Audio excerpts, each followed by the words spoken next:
সারা পশ্চিম বাংলা জুড়ে, বিশ্ব জুড়ে, গোটা দেশ জুড়ে, গোটা বিশ্ব জুড়ে যে দাবি, গতকাল তো বিশ্বের অনেকগুলো শহরে এই দাবিতেই মিছিল হয়েছে, সমাবেশ হয়েছে। আমরাও সেই দাবি। আজকে কাদের উদ্যোগে হচ্ছে? এটা মালদা কলেজের প্রাক্তন ছাত্রছাত্রী। আমার নাম সত্য চৌধুরী। আমাদের একটাই দাবি, আমাদের একটাই শহর, একটাই বিচার চাই। আমরা বিচার ছাড়া চাচ্ছি কিছু নেই। জাস্টিস ফর আরজিকর, বিচার চাইনি, পাইনি, আমরা সেই বিচারটাই চাই। আজকে প্রায় চাই। আর কবে, আর কতদিন অপেক্ষা করতে হবে? বিচার নেই।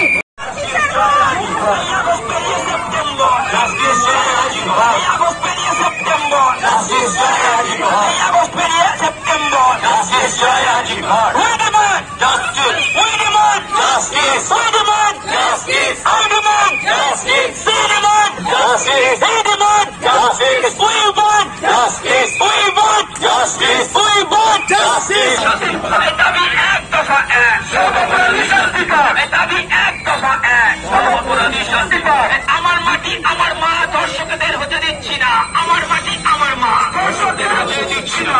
আমার মাটি আমার মা দর্শকদের হতে দিচ্ছি না।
হচ্ছে সামগ্রিকভাবে এটা নাগরিক মিছিল। আমরা এপিডিআরও এর সঙ্গে যুক্ত আছি।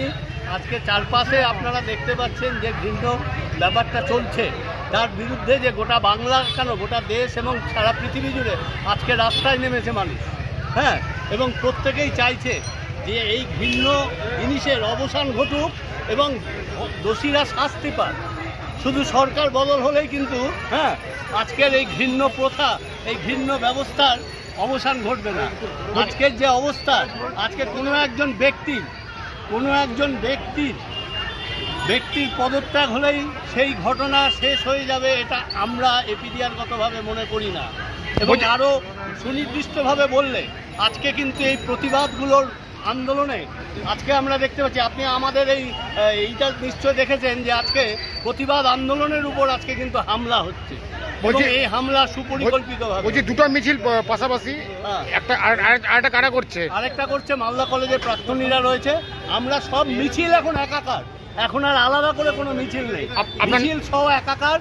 সমস্ত মানুষ আওয়াজ তুলছে, নাগরিকের আওয়াজ, এবং সেই আওয়াজ আজকে এখনো পর্যন্ত আমাদের শাসকদের কানে পৌঁছাচ্ছে না। দুঃখের এটাই, নিন্দার এটাই, ধিক্কার এটাই। আপনার নাম? আমার নাম অভিজিৎ ঘোষ।